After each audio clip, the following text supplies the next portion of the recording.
This story began on an ordinary school day, the kind of day when the air was fresh and sunlight streamed through the windows. My name is Kabir, and in my years as a teacher, I've seen many things, but this event will always stay with me. In my class, there was Arav, a smart but arrogant boy. Arav came from a wealthy family. His parents were renowned entrepreneurs in the city, and he carried himself with the confidence of someone who never had to worry about money. Then, there was Raghav. He was a quiet boy who always sat in the back row. Raghav didn't speak much, but his work spoke volumes. His essays were thoughtful and his questions sharp. Yet, it was clear that life wasn't easy for him. His uniform was often a little worn, his shoes a bit scuffed. One day, during group activities, Arav mocked him. "Why do you even bother coming here? You probably can't even afford the books. Do you just come to stare at us rich kids?" Arav laughed, and a few other students joined in. Raghav said nothing. He just lowered his head over his notebook, gripping his pencil tightly. As their teacher, I wanted to intervene, but before I could, Arav muttered again, "People like you don't belong here." The words hung in the air, heavy and cruel. I decided to speak to Arav after class. "Arav," I began, "do you think what you said today was fair?" He shrugged. "I was just being honest. It's not my fault he's poor.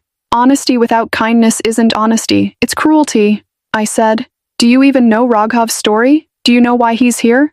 Arav rolled his eyes. "Does it matter? He's just some poor kid." I took a deep breath but decided to leave it at that, hoping he would reflect on his behavior. Days went on, and Arav continued to pick on Raghav, who never retaliated. Then, one day, Arav's father, Mr. Malhotra, came to school for a meeting. It was supposed to be a routine visit, but something unusual happened.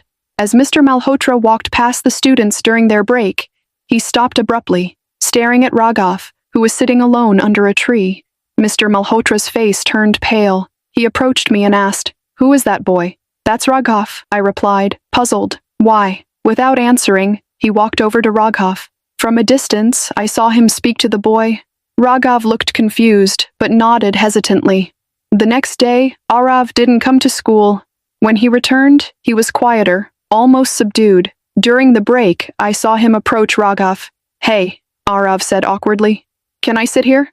Raghav looked up, surprised, but nodded. What happened next was something none of us expected. Arav stood up in front of the entire class and said, "I need to say something. To Raghav, I've been a terrible person. I've been mean and cruel, and I'm sorry." The class fell silent. Raghav looked stunned, but nodded again. Later, I learned the truth. Raghav and Arav were half-brothers. Years ago, Mr. Malhotra had been in a relationship before marrying Arav's mother. Raghav was the son from that relationship. When Mr. Malhotra saw Raghav, he couldn't believe his eyes. After some conversation, the truth came out, and Arav was told everything. The revelation shook Arav to his core. His entire perspective changed. From that day forward, Arav and Raghav started spending more time together. Arav began bringing extra food to share with Raghav, and they worked on projects as a team. They weren't just classmates anymore. They were family. Life has a way of teaching us lessons in the most unexpected ways. Arav learned humility and kindness, and Raghav, he found the acceptance and companionship he had quietly longed for. Even now, years later, I think about those two boys and how their story unfolded. It's a reminder that despite all our differences, we are often more connected than we realize. In time, Arav and Raghav's bond deepened. They became inseparable, supporting each other in ways neither of them had ever imagined. Arav, once arrogant and dismissive, transformed into a kinder, more thoughtful person.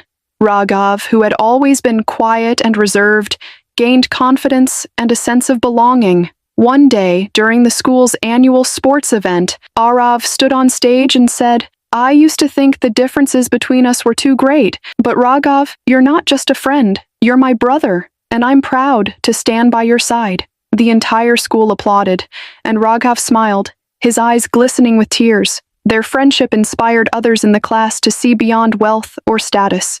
Arav and Raghav proved that true connection lies not in what we have, but in how we treat each other. As Mr. Malhotra embraced both his sons as equals, their family found a new beginning. Arav learned that his worth wasn't tied to his wealth, but to his actions and character. And Raghav, no longer alone, found his place in the world, standing tall beside his brother. True wealth, they learned, is not in riches, but in understanding, respect, and the bonds we build with one another.